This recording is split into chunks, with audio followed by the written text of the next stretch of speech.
senang bertemu kembali dalam online service malam hari ini. Oke, sebelum mulai, mari kita siapkan hati dan pikiran untuk menerima berkat Tuhan melalui pujian dan penyembahan serta firman Tuhan malam hari ini. Selamat ibadah!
Kudus Tuhan, Allah semesta, gunung tunduk menyembah-Mu, sorakan haleluya,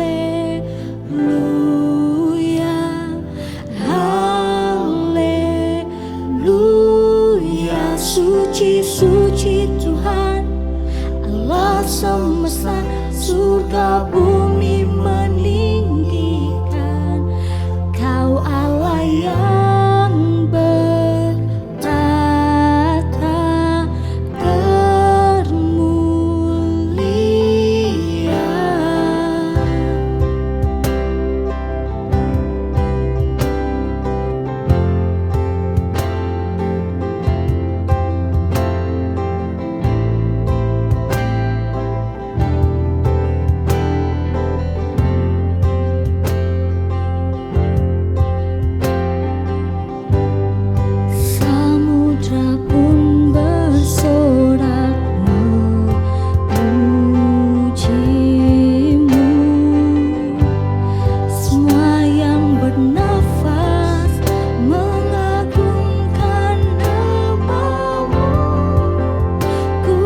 Kudus Tuhan, Allah semesta, gunung tunduk menyembah-Mu, sorakan haleluya, haleluya. Suci, suci Tuhan, Allah semesta, surga bumi meninggikan. Kau Allah yang bertata termulia.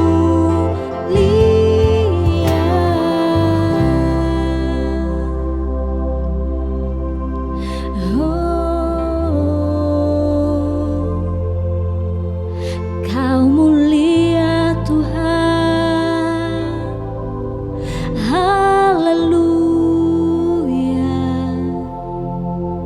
Kami sembah Engkau Tuhan, kami tinggikan nama-Mu,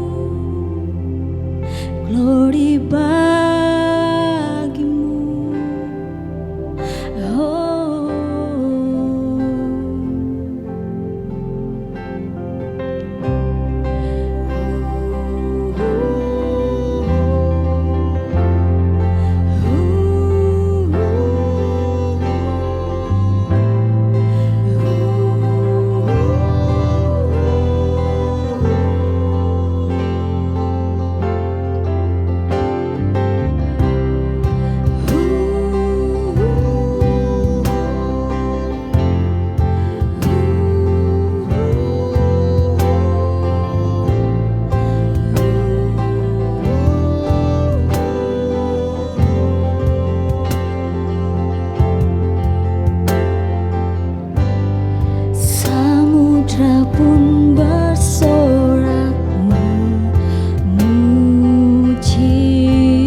Puji nama Tuhan, Shalom, IFJFTYC Padang. Senang banget bisa ada di tempat ini, bisa share dikit ya.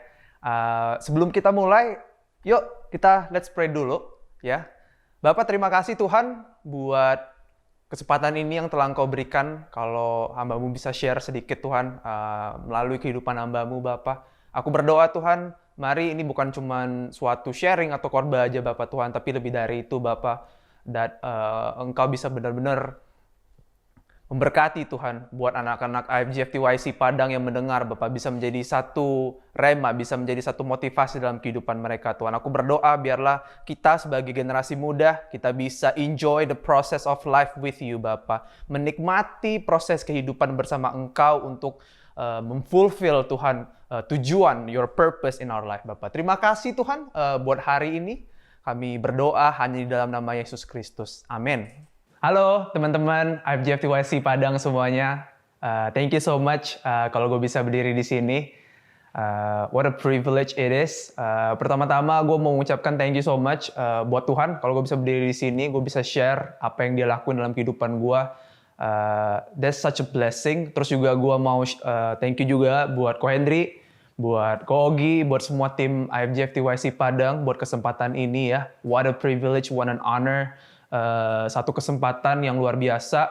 Harapan gue sih melalui sharing ini ya, ini bisa menjadi satu inspirasi, bisa menjadi satu motivasi ya buat teman-teman IFJFTYC Padang, tapi juga bisa memberkati kehidupan gue. Because apa yang gue akan share hari ini, ya itulah apa yang Tuhan kerjakan selama ini dalam kehidupan gue sendiri gitu. Nah, sebelum kita masuk ke sharing yang ada ya, mungkin alangkah baiknya kalau gue kenalin dulu nih, kita kenalan dulu. Kan ada yang bilang ya, kalau nggak kenal kan nggak sayang ya, cie gitu ya, kasih tanda love dulu tuh, ya kan. Perkenalkan, nama gue Victor Effendi ya. Gue lahir di Padang, sampai kelas 4 SD gue juga di Padang nih. Gue juga jebolan sekolah minggu IFJF Padang. Nah mungkin kalau zaman gua dulu tuh udah ada hashtag ya, hashtag tuh sekarang kan lagi laku tuh di Twitter, di Instagram. Mungkin hashtagnya tuh dulu hashtag Teacher Kiao gitu kan, Teacher Kiao hashtag ya, love you Teacher Kiao ya. Abis itu juga emang gua buat teman-teman yang nggak tahu, anaknya Pastor Hidra, anaknya Ibu Mita, ya gembala aja Padang, benar kok benar. Cuman yang gue mungkin boleh share adalah hidup gue tuh nggak serohani atau selurus-lurus gitu ya. Gue bukannya kayak dalam kehidupan gue, puji Tuhan, haleluya, Tuhan itu baik, luar biasa. Gue kalau misalnya nggak kencing, gue sambil bahasa roh atau kayak gimana, no. Kayak kehidupan gue juga biasa, gue manusia yang nggak sempurna, ya. Gue juga manusia yang nggak lepas dari cobaan dan godaan ya teman-teman. Ya mungkin kalau dulu pas gue masih sekolah, gue juga pernah dapat nilai merah ya. Gue juga pernah bolos sekolah, gue juga pernah terjerumus ke pornografi, gue juga pernah yang ngerasain namanya patah hati ya. Jadi gue manusia biasa juga ya. Don't need to worry, gue nggak mau ini terlalu serius segala macem. Karena gue percaya Allah kita Allah yang fun ya, Allah yang dinamis juga gitu. Nah, tapi walaupun gue udah ngelaluin segala macam itu ya dalam kehidupan gue, yang gue tahu itu adalah gue percaya Tuhan tuh punya rencana yang besar dalam kehidupan gue. Dan ini yang gue percaya juga buat teman-teman IFJFTYC Padang hari ini. Kalau gue bisa berdiri di tempat ini pada saat ini, ya itu cuma karena kemurahan Tuhan ya. Efesus 3:20 ada dibilang, bagi dialah yang dapat melakukan semuanya jauh lebih besar dari apa yang kita doakan dan pikirkan. Gue mau ulang lagi tuh Efesus 3:20. Bagi dialah yang dapat melakukan semuanya jauh lebih besar dari apa yang kita pikirkan dan kita doakan. Dia loh yang dapat ngelakuin semuanya jauh lebih besar, bukan gua gitu ya. Jauh lebih besar dari apa yang gue pikirin.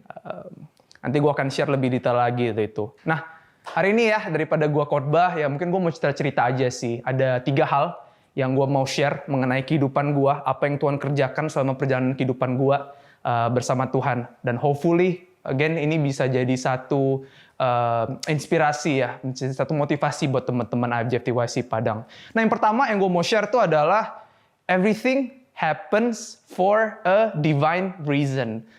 Gak ada yang kebetulan, teman-teman. Dalam kehidupan ini tuh gak ada yang kebetulan. Kalau ada quote yang bilang, everything happens for a reason, segala sesuatu terjadi itu ada alasannya, yang gue percaya itu adalah everything happens for a divine reason. Itu maksudnya apa sih?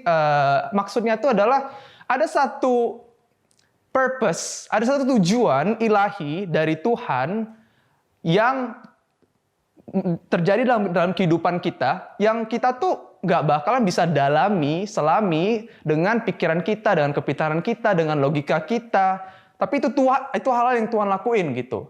Jadi apapun yang sudah terjadi, sedang terjadi, akan terjadi dalam kehidupan kita, itu tuh bukan satu kebetulan, teman-teman. Itu bukan satu kebetulan kalau mungkin sekarang kita semua nih lahir dan besar di Padang. Bukan satu kebetulan. Bukan satu kebetulan juga kalau kita itu bergereja di FJF Padang. Bukan satu kebetulan juga kalau kita itu di TYC Padang. Bukan satu kebetulan juga kalau teman-teman bersekolah di sekolah swasta atau di sekolah negeri. Bukan satu kebetulan juga kalau teman-teman mungkin yang bersekolah atau kuliah sekarang harus menyesuaikan pembelajaran secara online. Bukan satu kebetulan juga kalau kita itu dilahirkan dari keluarga dengan background yang bermacam-macam. Keluarga yang baik-baik, keluarga yang berantakan. Bukan satu kebetulan. Ya, ada maksud Tuhan itu. Roma 8 ayat 28 bilang, kita tahu sekarang bahwa Allah turut bekerja dalam segala sesuatu untuk mendatangkan kebaikan bagi mereka yang mengasihi Dia, yaitu bagi mereka yang terpanggil sesuai dengan rencananya. Ada maksud ilahi loh guys. Mau itu baik, mau itu buruk, Allah turut bekerja nih mengorkestrasikan semua hal dalam kehidupan kita untuk mendatangkan kebaikan tuh. Nah, singkat cerita gue mau ngobrol dikit tuh. Tuhan itu bawa gue, kasih gue kesempatan tuh gue bisa sekolah ke Amerika. Bukan satu kebetulan, gue sangat berterima kasih buat momen itu. Nah, teman-teman, tadi kan gue udah bilang tuh, gue dulu pas sekolah ya, cukup malas belajar. Nah, jadi gue juga malas tuh. Jadi dulu pas gue ngambil kompetensi tes bahasa Inggris gue, nilai gue juga pas-pasan. Lu bisa nanya sendiri deh sama Ibu Mita tuh. Gue dulu cukup malas sebenarnya belajar ya. Nah, mungkin juga teman-teman mikir, wah enak ya, sekolah ke Amerika ya, mungkin mikirnya udah New York, Los Angeles, San Francisco gitu kan. Cuman gue terdampar guys. Gue di kota kecil di negara bagian Texas namanya Midland. Nah mungkin Midland tuh apa ya? Mungkin gak ada yang pernah dengar gitu. Gue juga gak pernah dengar sampai gue nyampe di sana gitu kan. Kalau dibandingin kalau sama di Sumatera, mungkin Midland tuh sama dengan Duri lah ya. Duri kira-kira tuh gersang, banyak tambang minyak, gak ada apa-apanya. Terus tau nggak parahnya apa guys? Di sana tuh nggak ada orang Indonesia sama sekali. Jadi ya udahlah, gue terdampar di sana sendiri. Gue mesti ngurusin kehidupan gue sendiri, mesti cari duit sendiri, mesti manage keuangan sendiri, sekolah semuanya mesti ngurusin sendiri. Bahasa Inggris juga kayak ayam sama bebek, nggak ngerti segala macam. Parahnya bahasa Inggris gue guys. Stand pertama gue di sana itu, gue kalau ngomong sama orang-orang sana ya, sama orang bule, mereka pasti minta tolong gue ngulangin 2-3 kali. Lu ngomong apa sih? Lu ngomong apa sih? Ya frustrasi dong, frustrasi nggak? Gue sih frustrasi banget sih, soalnya waktu itu gue jauh lebih ekstrovert dari sekarang gitu. Nah cuman Tuhan tempatkan gue di sana 2 tahun guys, 2 tahun.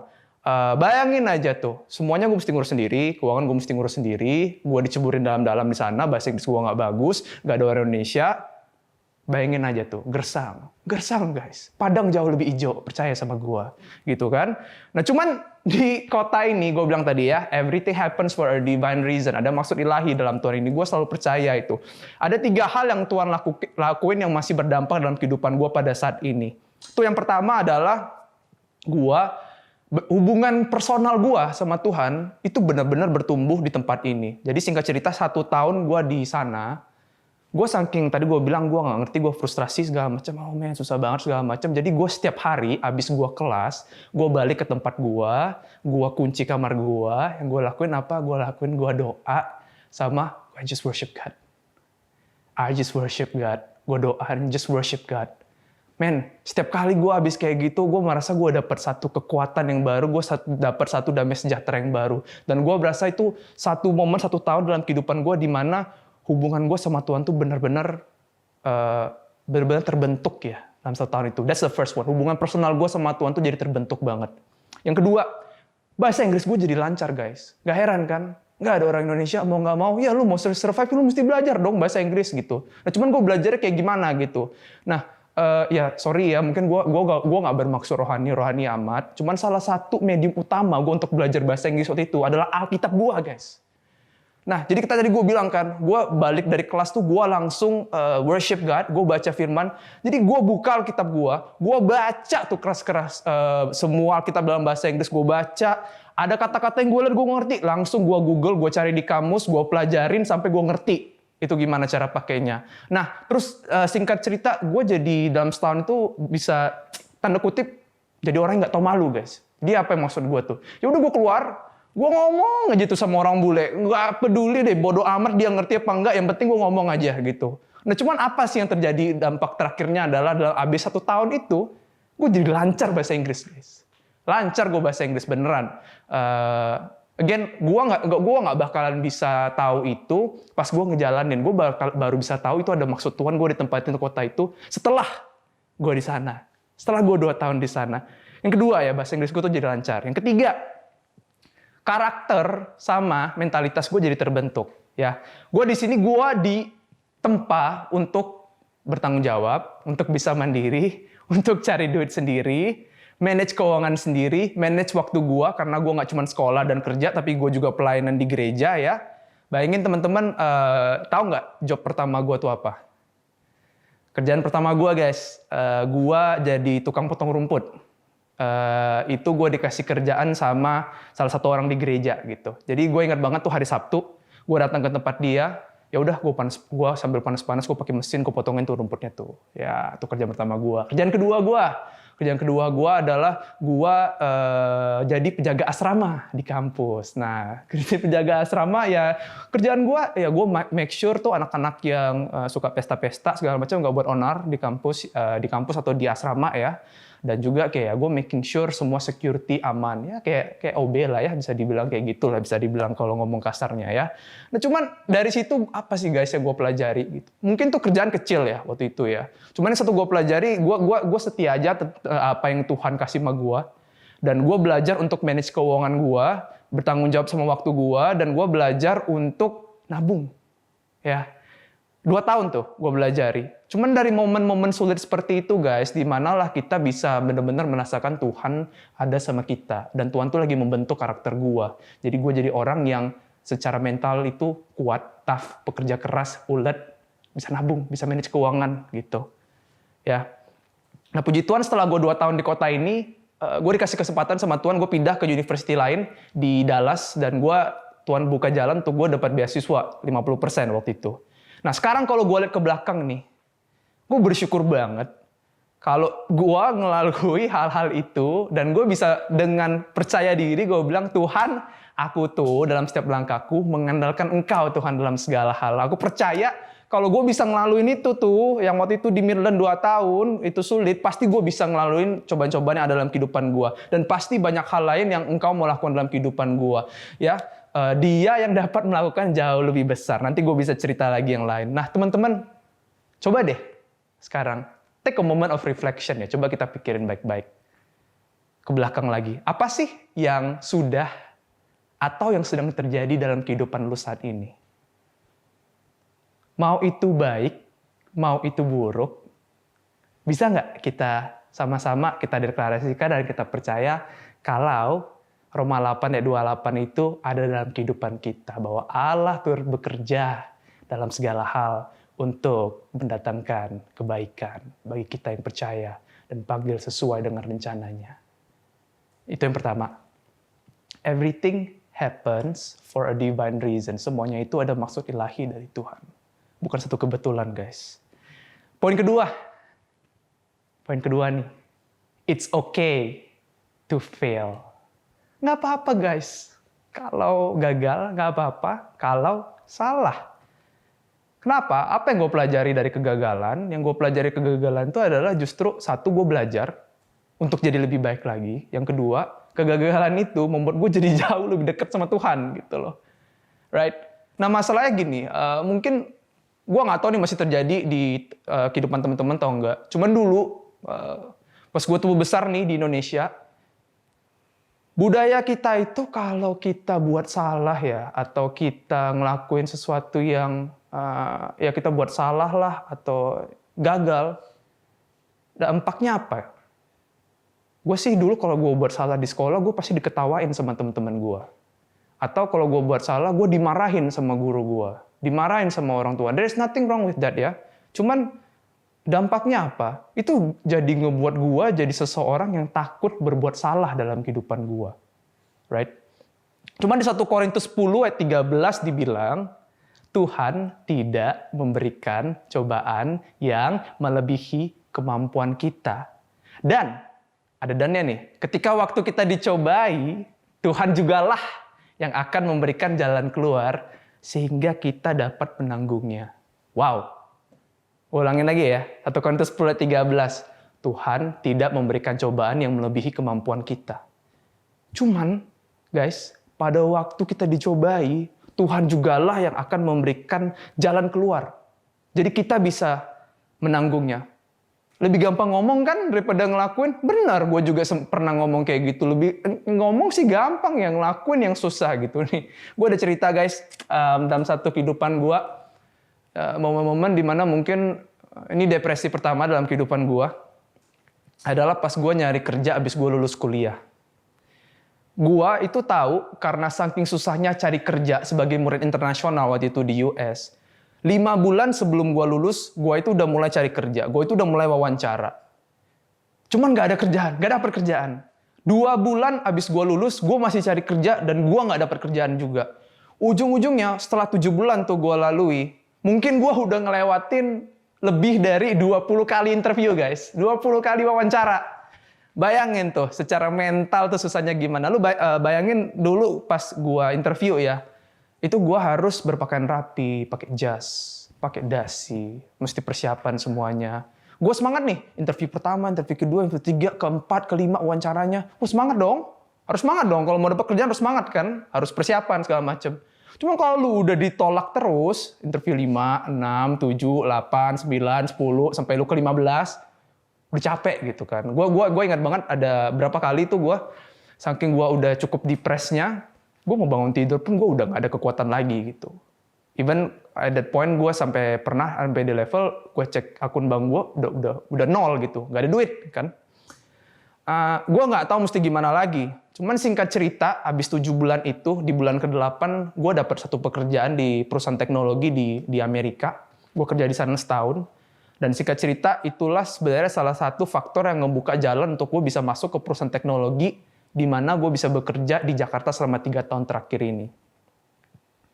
Kelihatannya biasa aja sih, cuman Tuhan itu ngebuka jalan dari kegagalan dan membentuk karakter gue jadi seorang yang tough, yang tahan banting ya. Nah sekarang teman-teman, kalau kita tuh udah pernah mengalami kegagalan ya dalam kehidupan kita, mungkin lo dapat nilai jelek, lo mau coba apply ke sekolah atau perguruan tinggi idaman lu, terus lu gagal, terus lu ditolak cinta, aduh sakit, gagal, nggak, gue bercanda. Jangan berkecil hati guys, jangan putus asa, karena pasti dalam semuanya itu, tadi poin pertama gue ada maksud Tuhan, yang kedua, it's okay kalau lu fail. Masih muda justru makin banyak gagal makin bagus gitu, karena itu membuat lu jadi tahan uji ya orangnya, makin bersandar sama Tuhan, dan pasti ada jalan dari Tuhan yang dia siapin ketika kita mau tetap berusaha. Itu poin kedua ya, it's okay to fail. Yang ketiga yang gue mau share, yang ketiga, do not limit yourself. Jangan batasin diri lo sendiri. Jangan batasin dirimu sendiri. Kembali lagi tadi gue mau bilang di Efesus 3:20, bagi dialah yang dapat melakukan semuanya jauh lebih besar daripada apa yang kita doakan, apa yang kita pikirkan. Tuhan loh yang bisa ngelakuin, bukan gue. Kalau gue udah limit diri gue sendiri, gimana gue mau allow Tuhan untuk bekerja dalam kehidupan gue? Right? Sejujurnya dulu gue pas gue sekolah ke Amerika ya, gue cukup shock guys. Surprise, terkejut.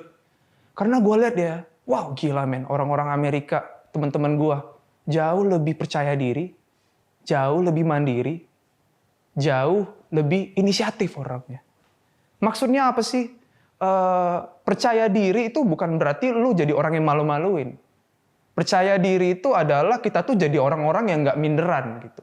Mungkin itu satu hal yang gue lihat dari kita kalau terlahir di kota kecil ya, kita itu jadi orang yang minderan. Maksudnya mandiri dan bisa ngambil inisiatif itu seperti apa sih? Maksudnya itu bukan berarti kita bisa berlaku sesuka kita. Tapi kalau misalnya lu nggak tahu sesuatu, ya lu cari tahu. Sampai lu tahu. Sampai lu bisa. Teman-teman bayangin di era yang udah cukup maju ini ya. Menurut gua, sekarang tuh udah nggak ada alasan lagi guys untuk kita bilang nggak tahu. Nggak ada alasan buat kita bilang itu nggak tahu. Semuanya udah bisa dipelajari secara online and digital. Lu mau cari tahu apa, lu tinggal Google, lu tinggal YouTube, lu tinggal podcast banyak optionnya. Kalau lu nggak bisa dengerin podcast, tanya sama Fandi. Fandi suka buat podcast, gitu kan? Atau lu bisa buat konten sendiri gitu. Nggak ada alasannya. Kalau lu nggak ada internet, carilah kafe yang ada wifi-nya. Kalau lu nggak ada wifi, nggak ada kuota, mintalah sama Ko Henry. Ko Henry, gue minta kuota ya Ko Henry ya, biar gue bisa belajar Ko Henry gitu ya kan. Nah, ketika mata gue terbuka, lihat teman-teman gue, lihat orang-orang di luar sana gitu, itu kayak jadi ngestimulasi apa ya, satu rasa kepercayaan diri dan rasa penasaran juga gitu dalam kehidupan gue. Gue mulailah ngelakuin macem-macem tuh guys. Gue mulai belajar caranya ngebuat CV, ngebuat lamaran kerja sendiri, belajar caranya gimana sih kalau wawancara di perusahaan itu, gimana sih kalau misalnya proses wawancara itu pertanyaan-pertanyaan apa aja sih yang ditanya, gimana sih caranya ini, caranya itu, sampai gue di momen dimana gue belajar untuk berorganisasi di kampus gua. Gua mendirikan satu organisasi khusus buat murid-murid internasional di kampus gua. Tujuannya buat gua bisa connect sesama murid internasional satu sama lain. Yang kedua, supaya gua bisa connectin teman-teman gua ini dan diri gua sendiri terhadap opportunity untuk magang dan juga untuk dapat pekerjaan setelah lulus dari sekolah gitu kan.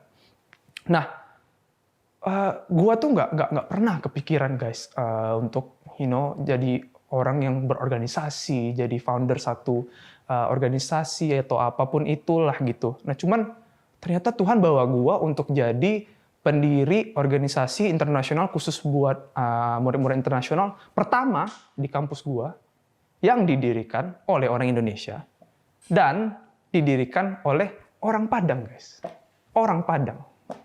Bayangin, orang Padang gitu. Nah kebiasaan ini gue bawa pas gue masuk ke kerjaan gue di Jakarta gitu. Dulu gue inget banget pas gue awal-awal masuk ke kerjaan gue di Jakarta ya, di perusahaan gue bekerja sekarang, gue itu dikasih target sama bos gue untuk belajar satu bahasa pemrograman selama sebulan. Jadi karena gue udah cerita tadi ya, gimana secara mentalitas gue dibentuk dan segala macem. Jadi apa yang gue lakuin, gue dikasih target itu sebulan, ya udah gue pelajarin itu sebelum gue mulai kerja pagi-pagi. Abis gue kerja, gue pelajarin lagi tuh selama sebulan. Sampai gue bisa. Ya, ulet sampai gue bisa, gue pelajarin terus. Abis itu gue kerja gue cukup oke. Terus bos gue kasih gue kesempatan untuk bisa ngebantuin dia buat launch satu produk di Vietnam sama di Thailand. Abis itu gue kerjain lagi. Abis itu selama 2 tahun terakhir gue dipercayakan untuk mengerjakan satu produk baru di company gua, dan juga dipercayakan untuk bisa nge-launch produk ini secara regional di luar Jabodetabek, di luar Jakarta. Gua nggak pernah ngimpi gua bakalan ngelakuin yang begini-beginian. Nggak pernah. Ideologi gua cuman, Tuhan, apapun yang Engkau taruh dalam tangan gua mau kerjakan itu sebaik-baiknya. Gue tahu apapun yang gue kerjakan, siapapun orang yang gue temui, itu ada maksud ilahinya. Kalaupun gue gagal, nggak apa-apa, gue bakal bangkit lagi. Karena bersama Engkau, pasti ada jalan. Dan gue nggak mau jadi orang-orang yang membatasi diri gue sendiri. Kalau gue nggak bisa, gue bakalan cari tahu. Right? Ingat guys, Efesus 3:20. Bagi dialah yang dapat melakukan semuanya jauh lebih besar dari apa yang kita doakan dan apa yang kita pikirkan. Sekarang gue mau tampilin 3 orang guys, 3 orang. Nih, yang pertama ini ada Billy Kurniawan, ya. Yang kedua itu ada Ferry Unardi. Yang ketiga tuh ada Iman Usman. Tahu nggak teman-teman ini kesamaannya nih orang bertiga apa nih? Gitu. Nah mungkin kalau teman-teman yang ngikutin berita atau tertarik di dunia teknologi atau tertarik di dunia bisnis, ya, ini tiga-tiga adalah founder atau pendiri perusahaan-perusahaan yang lagi beken nih di Indonesia sekarang. Satu pendiri Jiwa Group, ya kan pada suka kan ngopi kan, pada suka makan Jiwa Toast kan. Nah tuh itu hasil karya itu orang tuh. Yang kedua adalah pendiri Traveloka, ya walaupun sekarang lagi pandemi corona lagi kena, cuman udah sempat punya nama tuh guys. Yang ketiga Iman Usman, pendiri Ruang Guru, ya satu platform edukasi. Memberikan dampak luar biasa buat bangsa dan negara dan begitu banyak orang, guys. Nah, cuman satu fakta yang menarik juga nih dari mereka bertiga. Tahu nggak apa, guys? Mereka bertiga orang Padang juga loh. Orang Padang juga loh. Kalau mereka semua di bidang mereka masing-masing bisa berdampak bagi bangsa dan negaranya, nggak peduli limitasinya seperti apa, kenapa kita nggak bisa? Sama-sama orang Padang kan? Sama-sama besar di Padang kan? Kenapa kita nggak bisa? Apalagi ada Tuhan yang bersama-sama kita. Apa yang membedakan kita sama mereka? So, 3 hal yang gue share dalam kehidupan gue. Pertama, everything happens for a divine reason. Segala sesuatu terjadi ada maksud ilahi Tuhan. Mau itu baik, mau itu buruk, pasti akan mendatangkan kebaikan. Karena kita hidup sama Tuhan. Yang kedua, it's okay to fail. Kalau lu gagal, nggak apa-apa. Coba terus. Ada maksud Tuhan kalau lu gagal. Yang ketiga, yuk guys, kita sebagai anak-anak muda, let's raise up. Jangan batasin diri kita sendiri. Kalau lu udah ngebatasin diri lu sendiri, kalau gua udah ngebatasin diri gua sendiri, padahal Tuhan menaruh satu potensi yang luar biasa dalam kehidupan lu, kita mau jadi apa gitu? Nah, gua mau tutup dengan pertanyaan ini buat kita semua, termasuk gua. Mudah-mudahan ini kita bisa renungkan masing-masing ya. What kind of story do you want to be written in your life? Cerita seperti apa sih yang lo mau tertulis dalam kehidupan lo? Cerita seperti apa guys yang lo mau tertulis dalam kehidupan lo? Apakah itu cerita di mana lo gagal terus lo nyerah? Apakah itu cerita di mana kita terus membatasi diri kita sendiri padahal potensi kita luar biasa besar yang diberikan oleh Tuhan? The choice is yours. Yours. Let's pray.